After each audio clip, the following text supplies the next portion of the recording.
Hi there, my name's Aileen, and this is the story of how my parents invited me over for dinner, just to tell me they rewrote their will and left everything to my siblings. No warning, no discussion, just, "You're already successful, sweetheart." But that dinner was never about reconnecting. It was a setup, a trap wrapped in lasagna and fake smiles.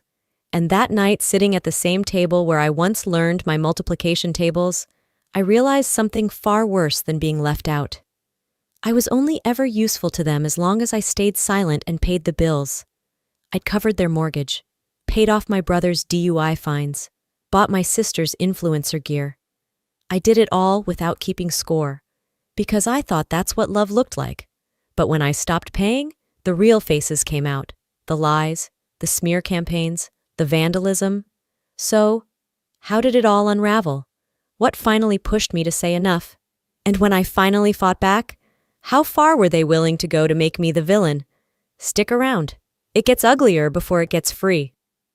The text came late in the afternoon, just as I was closing my laptop after a long day of back-to-back calls. "We're making lasagna tonight. Your favorite. Come home, sweetheart. Just us, like old times." That was Mom, always sugarcoating poison. I stared at the message for a full minute before tossing my phone aside. It wasn't like her to send warm invitations without a motive. I hadn't been to the house in nearly 6 months, not since the last time Delphine accused me of trying to outshine the family at Dad's birthday dinner by showing up in a blazer. Apparently being presentable was offensive now. Still, something in her tone sounded final, like a curtain call I hadn't rehearsed for. By 6 sharp, I pulled into the cul-de-sac in Linwood where I'd grown up. Nothing had changed. The wind chimes still hung by the porch. The shrubs were trimmed like they were waiting for a realtor's open house, and the porch light flickered like a dying lighthouse. I parked behind Tobias's obnoxiously large truck and beside Delphine's white Lexus, which had glittery bumper stickers and a vanity plate that said, "Queen Bee." Typical. The moment I stepped inside, I knew I'd made a mistake. Delphine greeted me with a sugary grin. "Look who finally remembered she has a family." "Hi, Del," I muttered, taking off my coat. Tobias didn't even look up from his phone. He gave me a lazy nod and went back to scrolling, no doubt checking the odds on some sports bet he couldn't afford to lose. The kitchen smelled like home, but it didn't feel like it. Mom was pulling the lasagna from the oven with theatrical flair, like she was hosting a Hallmark reunion. Dad sat at the table already, silently folding napkins with the precision of a man trying not to exist. As we sat down, Marlene launched into small talk, neighborhood gossip, weather complaints, Delphine's latest brand deals. It all dripped with fake warmth. They kept looking at each other across the table. Subtle glances, tight-lipped smiles. I wasn't stupid. They were up to something. My unease simmered just beneath my skin as I poked at my slice of lasagna. "So, what's the occasion?" I asked. Mom's eyes sparkled. "No occasion, just wanted everyone home. Like old times." I cut my food slowly, chewing, nodding. Sure, because Marlene always cooked without an agenda. Then came dessert. As Dad brought over the lemon pie, Mom cleared her throat. I noticed how Delphine sat up straighter, and Tobias suddenly put his phone down. Marlene placed her fork neatly on the table. "We wanted to talk to you all together. As a family," Tobias smirked. "We thought it was only fair you heard it from us directly." I didn't blink. "Heard what?" "The will," Mom said. "We finalized it last week." I set down my fork. "Everything's going to Tobias and Delphine," she added, voice breezy as if she'd just announced they were redecorating. I blinked once. "What?" Tobias leaned in, arms crossed.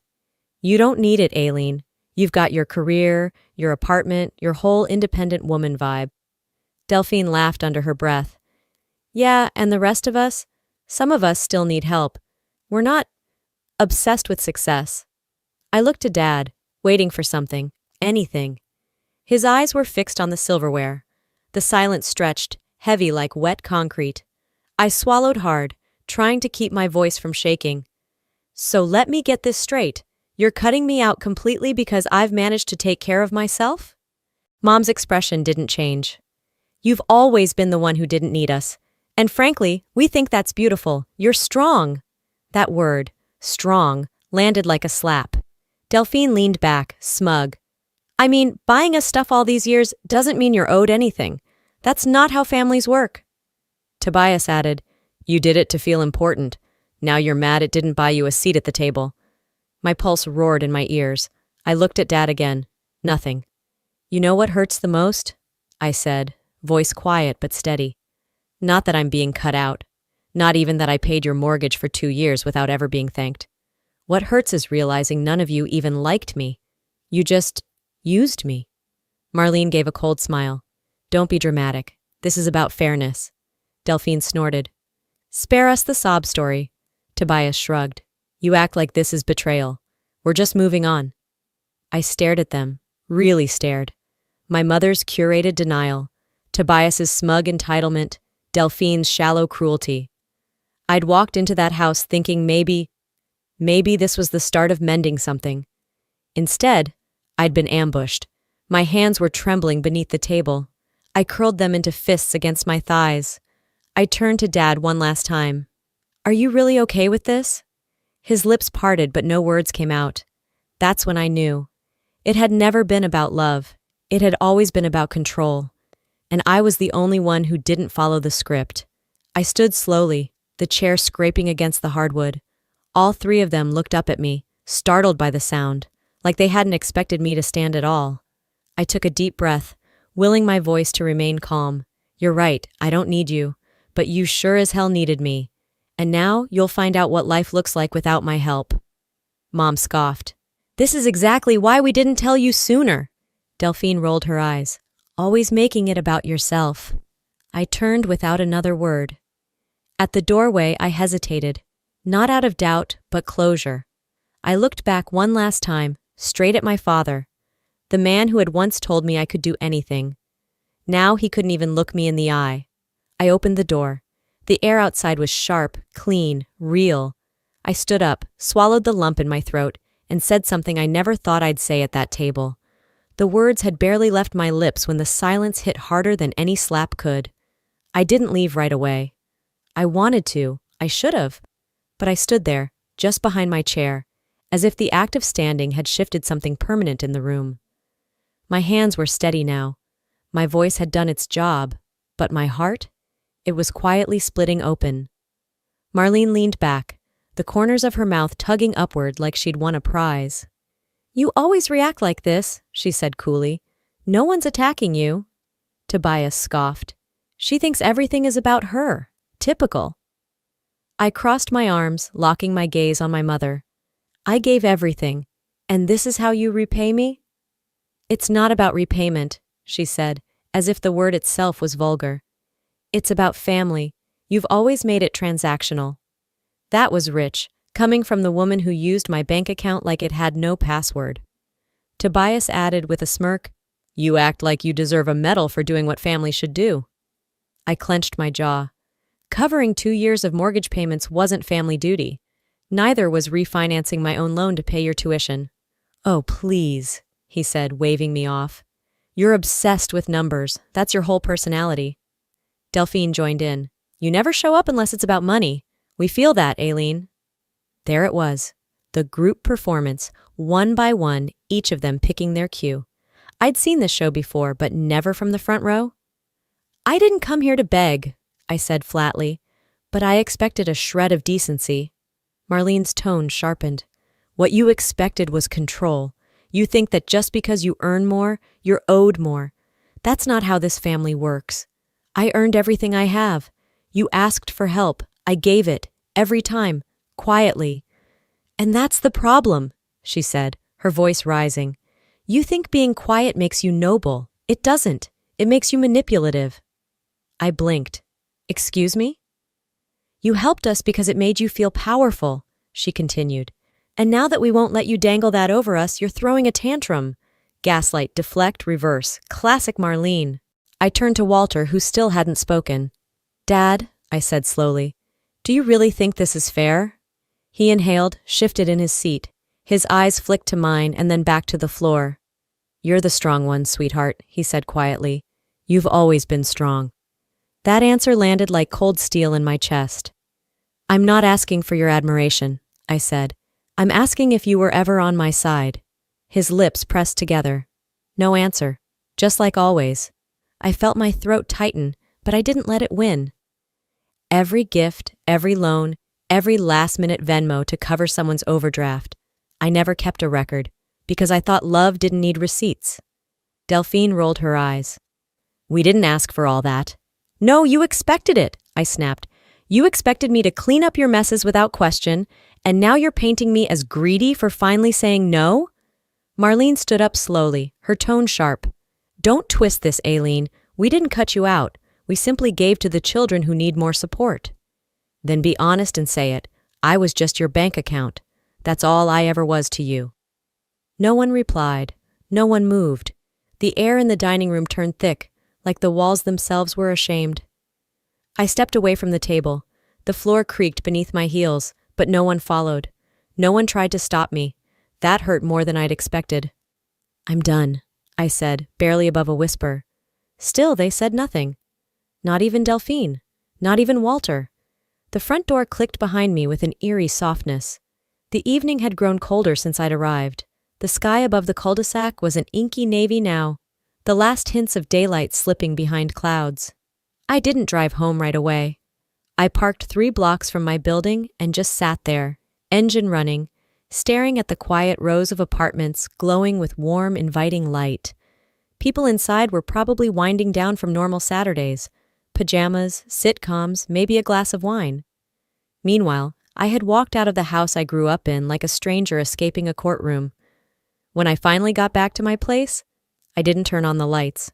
I dropped my bag by the door, kicked off my shoes, and walked straight to the kitchen. The fridge hummed. The air felt too still. I opened the bottle of Cabernet I'd been saving since Christmas. Funny, I'd been waiting for a special occasion. I guess surviving an ambush counts. I poured a generous glass and curled up on the couch, staring out the window at the city that never asked me to apologize for existing. My phone screen lit up. 7 missed calls. 2 from Marlene, 1 from Walter, and 4 from a blocked number I didn't need a psychic to identify. I let it buzz in my palm. It felt like the only thing in the room still breathing. No rage, no yelling, just a hollow ache that curled up in my chest and settled there like it was home. I wasn't mad. Not yet. I was just tired. The next morning, I woke up with the wine glass still on the coffee table and a stiff neck. A single new voicemail blinked on my screen. I hit play. Good morning, sweetheart. Marlene's voice cooed like she was selling cupcakes on a Sunday bake sale. I hope you got home safe. I know last night was intense, but let's not let one dinner undo everything. You know how families are. We fight, we recover. That's what we do. I almost believed her, until the last sentence. Oh, and I trust the mortgage transfer went through this morning. I scheduled the insurance renewal too, just a heads up. There it was, the leash. Padded in velvet, but a leash nonetheless. I didn't respond. I couldn't. Later that afternoon, as I tried focusing on blueprints for a project deadline, my phone buzzed again. This time it was Walter. A text, not a call. I know this is hard. Maybe just apologize to your mom so things calm down? Not, I'm sorry we hurt you. Not even, let's talk. Just a push to smooth things over, to make me the peacekeeper again. I stared at the message until the screen dimmed. Then I set the phone face down. They still thought I was the problem, that I needed to be fixed, that I was too emotional, too ambitious, too inconvenient. My mind drifted, flashes of birthdays I'd thrown for them, alone. The year Tobias lost his job, and I covered his rent. The camera equipment I ordered for Delphine's influencer, Brand. Even the damn plumber I paid last March when the basement flooded, they forgot all of it. And maybe that's what hurt the most. Not the money. Not even the betrayal. It was that they never remembered what I couldn't forget. They only noticed me when I stopped giving. I opened my banking app. Mortgage transfer, active. $1,800 on the first of every month. Below it, the utilities, labeled Home Support. My hand hovered over the screen. Click. Another screen popped up. Are you sure you want to cancel this recurring payment? Yes. And just like that, the chain broke. I leaned back on the couch. The silence didn't feel suffocating this time. It felt earned. The following morning, for the first time in weeks, I woke up without checking my phone. The apartment was still and calm. No buzz of incoming demands, no guilt-lined reminders. The light through the blinds painted soft stripes across the floor, and my coffee brewed with a quiet hum that didn't feel interrupted by anyone's expectations. I actually finished my toast, hot, not microwaved from 3 hours ago because someone needed a deposit by noon. A part of me hoped the silence meant they'd finally gotten the message. That my absence, both emotional and financial, had spoken louder than the years I played the background provider. But peace never lasts long in a family that feeds on control. 2 days passed. Then came the first ripple. A voicemail from Marlene, her tone sweet as syrup left too long in the sun. "I saw the mortgage didn't go through," she said, as if she were commenting on a missed haircut. "Are you okay, sweetheart? This isn't like you. You're not unraveling, are you?" That last word stuck. Unraveling. Next was Delphine. A text, bubbly and cruel in its passive aggression. "Hey sis, not sure what's up, but hope you're not in a dark place or anything. Maybe check in?" I didn't respond. I deleted both like they were spam, but the impact lingered. By Thursday, it spread beyond the family. While waiting for the elevator at work, my colleague Melanie turned to me mid-scroll and said, "Random question, is your brother Tobias?" I nodded cautiously. She hesitated, then added, "He's been at the pint with some guys I know. Told them you've been going through something. He said you've always been a bit intense when pressure's on." I froze. Melanie noticed. "Sorry, I didn't mean to. He made it sound like you're spiraling or something." "He did?" I asked, my voice tighter than I meant. She nodded, visibly uncomfortable. "I just thought you should know. It sounded calculated." Calculated. That was Tobias's specialty. Always play the victim before someone notices your fingerprints. By lunchtime, I was pacing my office, phone in hand, but no idea who I'd even call. My head was swimming with half-finished conversations, imaginary confrontations, people I hadn't seen in years now suddenly getting a version of me I didn't authorize. It wasn't the rumors that broke me, it was the intention behind them. He wasn't trying to hurt my reputation, he was trying to isolate me, to flip the narrative so that if I pushed back, no one would believe it was justified. "You've always been the dramatic one." "She holds grudges." Classic middle child syndrome. That old chorus came flooding back. I had heard versions of it at every family barbecue, whispered at holidays when I left early to finish work, muttered when I said no.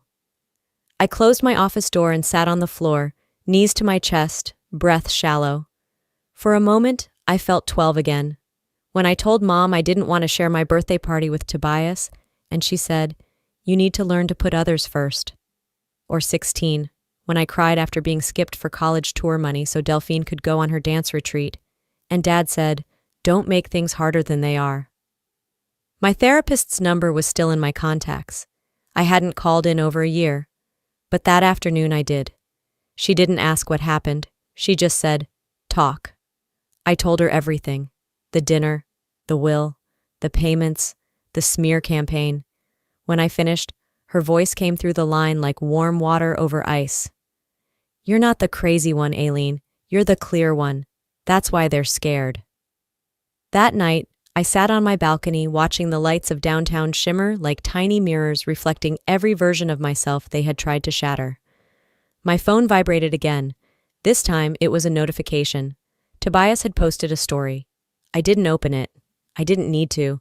The caption preview read, "Some people just can't handle losing control." I opened my messages and typed slowly, carefully. "I know what you're saying. Stop now. You won't like where this goes." My thumb hovered for a breath. Then I pressed send. The message sat there, unread, for now. By the next morning, the message I sent to Tobias still showed as unread. I wasn't surprised. Ignoring accountability was a skill he'd perfected by age 11. Still, part of me had hoped a direct warning would scare him enough to stop, or at least pause. But then again, Tobias didn't pause. He pounced. It was around noon when I got tagged in an Instagram story by my cousin Kara, the kind of tag that starts a small fire in your stomach before you even know what the match was. I opened the post. Delphine had uploaded a reel to her feed, one of those overly filtered monologues where she stared just off camera with a deep sigh and dramatic piano music playing underneath. The caption read, "Some sisters use success as a weapon, but money can't buy love." My name wasn't mentioned. It didn't have to be. The comments section did the rest of the dirty work. "Wow, your sister sounds toxic. Money doesn't make you better than blood. Sending hugs, Queen. Family should support each other, not control." I didn't comment. I didn't DM her. I just took screenshots. Every word, every heart emoji, every mass jab pretending to be insight, it all went into a folder I labeled evidence_001. That afternoon, I tried to focus. I really did. I queued up a podcast about emotional resilience, opened my journal, even made tea instead of coffee because it calms cortisol. I wrote things like, "You are not your family's scapegoat, and silence is not surrender" in loopy cursive across the page. For a few hours it worked. I convinced myself maybe the worst was over. Maybe if I stayed quiet long enough, they'd burn themselves out. Then Friday came. I was returning home from work later than usual. The sun was nearly gone, casting long shadows between the buildings downtown. My apartment stood tall against the dusk, a silent refuge I couldn't wait to crawl back into. Except I couldn't get in. I stopped short on the third-floor landing. My door was sealed shut. Not just jammed, not locked, sealed. Yellow insulation foam had been sprayed into every crevice, around the frame, across the gap at the bottom, even in the keyhole. Hardened, dry, intentional. For a second, I just stood there, staring at it like it was some bizarre art installation. Then my stomach dropped. I pressed my fingers to the foam, rock solid. I tried the knob, knowing it was pointless. I stepped back, breath catching in my throat. The building manager, a soft-spoken guy named Leon, came up the stairs behind me. He froze at the sight. "What the hell?" he muttered. "You've got to be kidding me," I said, voice flat. He shook his head. This wasn't random. Someone knew what they were doing." I didn't argue. I already knew who did it. A locksmith arrived an hour later, shaking his head before he even set down his bag. "This ain't no prank," he said. "Whoever did this came prepared." While he worked, I went downstairs and pulled up my hallway camera footage from the building app. It didn't take long to find what I was looking for. Tobias. Hood pulled low, face angled away, but it was him. I knew the walk, the broad shoulders, the way he always rolled his left foot slightly inward, a limp he faked for attention once and never dropped. He was on the footage for 10 minutes, glancing around, checking his phone, then pulling out 2 industrial-sized cans of foam sealant, like he was doing routine maintenance instead of felony vandalism. He didn't even rush. He took his time. I saved the video. Then I stared at the screen, heart pounding, as memories crashed down like waves. The night I bailed him out of a DUI. The semester I secretly covered his tuition when he forgot to submit his FAFSA.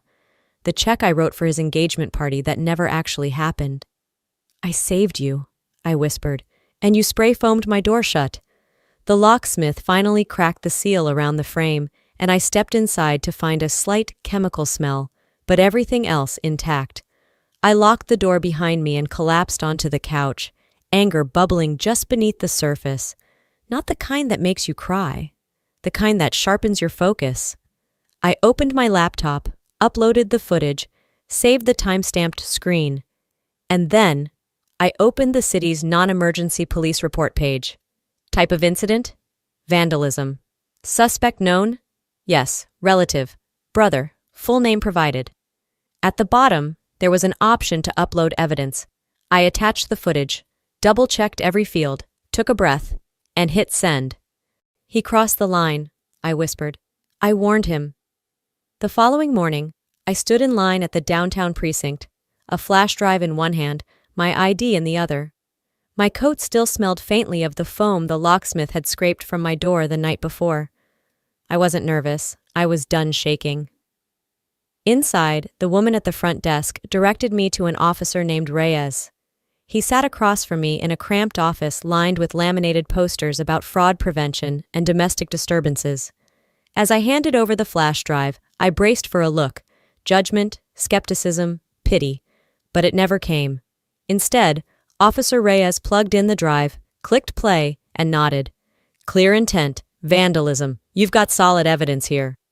When I didn't say anything, he looked up and added, You did the right thing, Miss Holt. You're not overreacting. You're protecting your space. Those words hit harder than I expected. Not because they were comforting, but because they were the opposite of everything I'd ever heard from my family. An hour later, I stepped out into the street, sunlight flickering off the high-rise windows. For the first time in months, I felt taller. That feeling lasted exactly 2 hours. My phone lit up with a voicemail from Marlene. No hello, no soft segue, just fury. You really called the police? We are your family, Aileen. You called the cops on your brother? Have you completely lost it? I deleted it halfway through. Then came a text from Walter. There has to be another way to handle this. Can't we fix this without lawyers? I didn't even blink before deleting his message too. That night I sat on my couch, opened my journal, and wrote one sentence at the top of the page. They taught me boundaries were betrayal. I'm learning now that they're actually survival. I stared at those words for a long time. Then came a memory from 2018, as vivid as if it had just happened. Tobias, drunk off cheap whiskey, had borrowed my car, just for a quick ride. He totaled it into a guardrail 10 blocks away. Marlene called me, frantic. Don't involve the cops. He's already shaken up. Just handle it, honey. I paid the deductible, covered the impound fee, replaced the car the next month. He never apologized. That was the first time I swallowed the rage. The first time I looked at my reflection and thought, maybe they're right. Maybe I'm the problem. Now? I was done swallowing. The next morning, the phone rang again. I didn't recognize the number, but I answered. It was a detective from the Seattle PD. We've reviewed the footage, she said, and we've reached out to Mr. Tobias Holt to inform him of the pending report. My pulse quickened. And? He was less than cooperative, but he's been advised to make restitution before we move forward with formal charges. As if on cue, my phone buzzed with an incoming call from Walter. I let it go to voicemail. He left one. Of course, his voice was low, tight with restrained anger. What will it take for you to drop this? Name it, we'll figure it out. I didn't hesitate. I texted him back. $3,000. That's what it cost to repair the door. Plus, an apology from Tobias. Not a fake one, a real one. Signed. 2 minutes later he replied, This is extortion. I smiled bitterly and typed back, No, this is consequence. The message stayed unread for hours. Then, just after 6 p.m., a bank notification popped up on my phone. Deposit received. $3,000 memo. Final payment. I stared at the screen for a moment, then laughed. Not from humor, but the sheer absurdity of it all. It had taken legal intervention, police footage, and a threat of charges for them to finally pay me back for a fraction of what I'd given over the years. It wasn't about the money. It never had been. But it felt good. Finally, something was on my terms. If they can't control you, they'll try to destroy you. A few days passed. I didn't hear a word from any of them. No calls, no voicemails, nothing. It was the kind of silence that didn't feel like peace. It felt like strategy. I should have known it wouldn't last. That Thursday morning, I sat at the dining table with my laptop open, sipping coffee while drafting an email to a client. My inbox pinged with a subject line that made my stomach lurch. Tag notification. You've been mentioned in a post. I clicked through without thinking.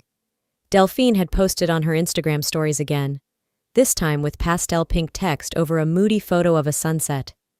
The quote read, Some sisters use money as control. Real love doesn't come with a receipt. No names, no direct reference. But anyone who knew us, they'd get the message. I didn't engage. I didn't comment. Instead, I took a screenshot and saved it to a folder I had started for moments like this. I named it Receipts. Fitting. But the comments under her main post said enough. Cousin Lacey wrote, You deserve better. Family shouldn't manipulate with money. Someone I didn't even recognize replied, Was this about Aileen? I always felt like she thought she was above everyone else. Above? I'd been beneath their weight for years. I closed my laptop, picked up my phone, opened Facebook, and for the first time in a long time, I didn't hesitate. I wrote a post, not a rant, not a scream, just the truth. I didn't need to name names. The facts spoke for themselves. I paid the mortgage on a house I didn't live in for 3 years. I funded tuition I never benefited from. I covered gear for dreams that weren't mine. I said yes when I was tired, when I was scared, when I was broke myself, and when I finally said no, they called it betrayal. Funny how silence makes you noble until you stop being useful. I hit post, sat back, waited. It took less than an hour. Reactions poured in. Likes, hearts, sad faces. Comments came in waves. Cousin Lauren, I had no idea you were the one helping with the mortgage. Wow. Jason, an old coworker. So that's why you pulled back from happy hours. Respect, honestly. Even Delphine's former roommate wrote, she always told us you were a control freak. Guess that narrative doesn't hold up anymore. I didn't reply to any of them. I just let the post breathe. Let it be. And then, as expected, came the fallout. Marlene left a voicemail late that night. Her voice dripped venom. You humiliated your own family in front of everyone we know. Facebook? Really, Aileen? I didn't respond. Minutes later, Walter sent a single-word text. Why? I deleted it without reading it twice, because if he had to ask, then none of it mattered. I stood by the window that night, watching the lights of the city, my own reflection faintly visible in the glass. I wasn't proud, I wasn't triumphant, but I wasn't hiding anymore. There had always been this belief in our family that keeping things private meant keeping things together. That silence was a virtue. That self-sacrifice was love. I had lived that way for decades. I believed that if I just kept giving, eventually they'd see me as more than just the reliable one, the capable one, the disposable one. But that kind of love never existed, not for me, not from them. I used to think being the quiet achiever meant I was strong. Turns out it just made me easy to ignore. Until now. I muted the family group chat, blocked Marlene's number, then Walter's, then Delphine's. My phone, for the first time in years, stopped buzzing. I exhaled into the silence. I said it once, I whispered, and now they can never unhear it. That was the part they didn't understand. I hadn't written that post for revenge or sympathy. I had written it for clarity, for myself, and no amount of outrage from them could undo the truth once it was out there. They had spent years controlling the narrative. Now they'd learn what it felt like to lose it. The line between exposure and liberation. The morning light came soft through the blinds, casting long, slow-moving shadows on my hardwood floors. It had been a week since the Facebook post, and no messages had come through since I blocked them all. You'd think I'd feel peace, but peace doesn't come easy when silence was always used against you. It wasn't absence that bothered me. It was the echo, the mental replay of everything unsaid, everything unfinished. The apartment felt still in a way I wasn't used to. For years, my mind buzzed with their problems, their demands, their emergencies disguised as expectations. Now, nothing. I poured coffee and sat by the window. My phone buzzed. Not a number I recognized, but a name that stopped me cold. Lorraine, my mother's sister. Her message was simple. I saw your post. I didn't know. I'm sorry. Can we talk? I hadn't seen Lorraine since a family barbecue 3 years ago, when she politely asked how work was going while Delphine loudly recounted her latest brand deal. Lorraine had always seemed neutral, uninvolved, but maybe that was just another kind of silence. We agreed to meet at a cafe just off 4th Avenue downtown, a small place I used to go before work, back when mornings weren't heavy with drama. She was already there when I arrived. She stood when she saw me, her expression open, nervous. You look tired, she said. I gave a dry laugh. It's been that kind of year. We sat. I ordered a tea. She didn't rush. She didn't dodge. She just said, your mom never told us about the mortgage, the tuition, any of it. I watched her, careful not to fall into another trap of performance and forgiveness. I didn't speak up for a long time, I said. Not because I couldn't, but because I was scared that if I did, I'd be blamed for making it real. Lorraine nodded slowly. She always said you were fine, that you didn't need help. I snorted. I didn't need help. I just needed them to stop draining me dry. She looked down, then back at me. They're not mad because you lied. They're mad because you told the truth. I hadn't expected to cry. Not in public. Not now. But that sentence cracked something in me. Years of justifying their behavior. Years of calling my exhaustion love. Years of letting family mean I couldn't say no. I wiped my eyes with the back of my hand. Lorraine reached out and touched my fingers. I see you now, she said. I really do. I didn't answer. I just nodded. She didn't try to fix anything, didn't make promises. She just listened. And that, I realized, was more healing than any apology could have been. When we finished our tea, she pulled out her phone. You probably don't want to know, but things are rough back there. I didn't stop her. Tobias is struggling. Apparently your dad had to co-sign something for him again. Delphine lost her sponsorship with that travel company. Something about bad press. I sipped the last of my tea. She always said I was the toxic one. Lorraine gave a tight smile. People get loud when the truth threatens their fantasy. She paused. Your parents, they've taken part-time work. I think Walter's doing night shifts at a warehouse. Marlene's been helping out at a florist. I looked out the window. The sky was a thick gray, threatening rain. I didn't want to destroy them, I said quietly. I just wanted to stop saving them. We stood and hugged, not awkwardly, but like something reconnected, not fully healed, but present. I walked home under clouds that hung low, brushing the tops of buildings like whispered warnings. There was no dramatic music, no feeling of triumph. Just the slow, steady calm of a heart that had finally stopped sprinting for other people. Back home, I set down my bag and let my coat fall on the chair. I glanced at my muted phone, at the blocked numbers still sitting untouched in my settings. Maybe I'd unblock them someday. Maybe not. Either way, I knew one thing now with absolute clarity. I wasn't the villain in their story. I just refused to keep playing the scapegoat. Freedom doesn't always mean healing. 2 months later, I stood on a narrow balcony overlooking the Arno River in Florence. The December air carried a bite, but I sipped my espresso slowly, wrapped in a borrowed wool shawl from the local shop downstairs. Morning bells chimed across the city, small, steady things that asked nothing of me. No favors, no explanations, no unpaid debts masquerading as loyalty. But even in paradise, some wounds whisper. They don't vanish with distance. They only echo differently. When I booked the flight, I told myself it wasn't running. It was release. I didn't post about it, didn't share a single photo online. This was mine. Not a flex, not a retreat, just mine.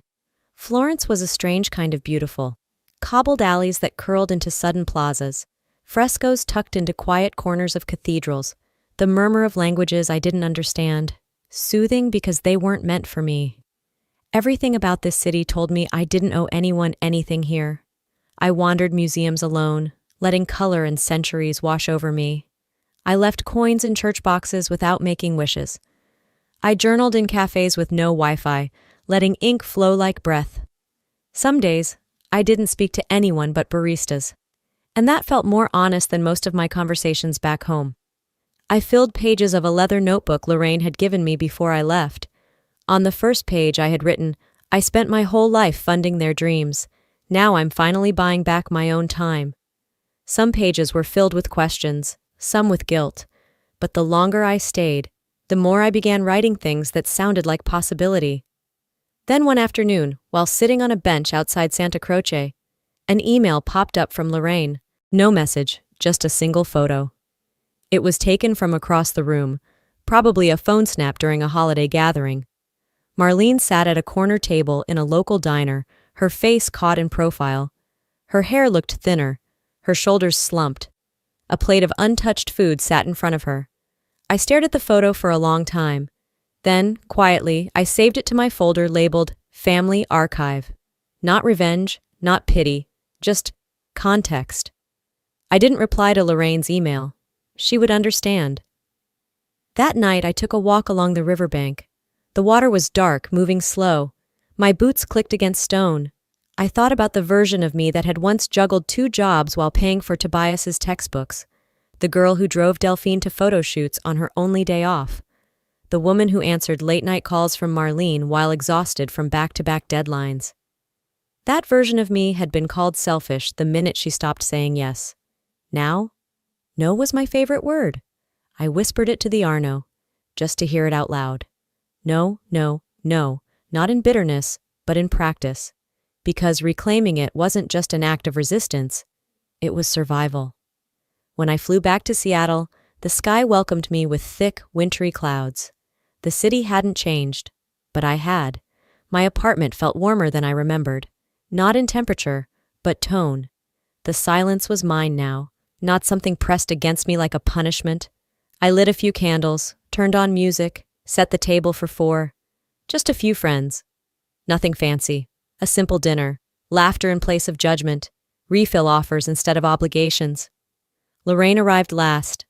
She didn't knock, just walked in holding coffee and a box of cookies. She hugged me like she meant it, no words needed. Later that evening, as I cleared dishes and wiped counters, I paused by the window. Holiday lights blinked faintly across the buildings. The air outside smelled like pine and distant snow. I thought about everything I'd lost: money, connection, illusions, but also what I'd found: boundaries, honesty, myself. They left me nothing in their will, but gave me the one thing they never meant to: my freedom. Even now, I still catch myself wondering if things could have been different, if love and obligation hadn't been so tangled in my family. But here's what I've learned. You are not selfish for protecting your peace. You are not cruel for walking away from manipulation dressed up as tradition, and you are never wrong for saying enough. For so long, I believed love was sacrifice, that the more I gave, the more I'd be seen. But the truth is, love that demands your silence, your wallet, and your soul without ever pouring anything back in return isn't love, it's control. And walking away from it was the first real act of love I ever gave myself. If my story hit a nerve, or maybe even cracked something open, ask yourself, who am I still saving and why? And more importantly, who's saving me? Now I want to hear from you. Have you ever been the giver in your family? The one who held it all together until you finally couldn't anymore? Drop A in the comments and share your experience, or just say hello and tell me where you're watching from. I read every message, truly. And hey, if this story touched your heart, inspired you, or even made you feel seen, hit that subscribe button so you never miss the next one. I've got more stories coming, real, raw, and rooted in the kind of truth we don't talk about enough. If you felt this video spoke to you, leave a 1 in the comments, or let me know what city you're tuning in from. And if it didn't resonate, I still want to hear why. Every story isn't for everyone, but every voice matters. Take care of yourselves, speak up when it's hard, and never apologize for choosing your own peace. We'll talk again soon.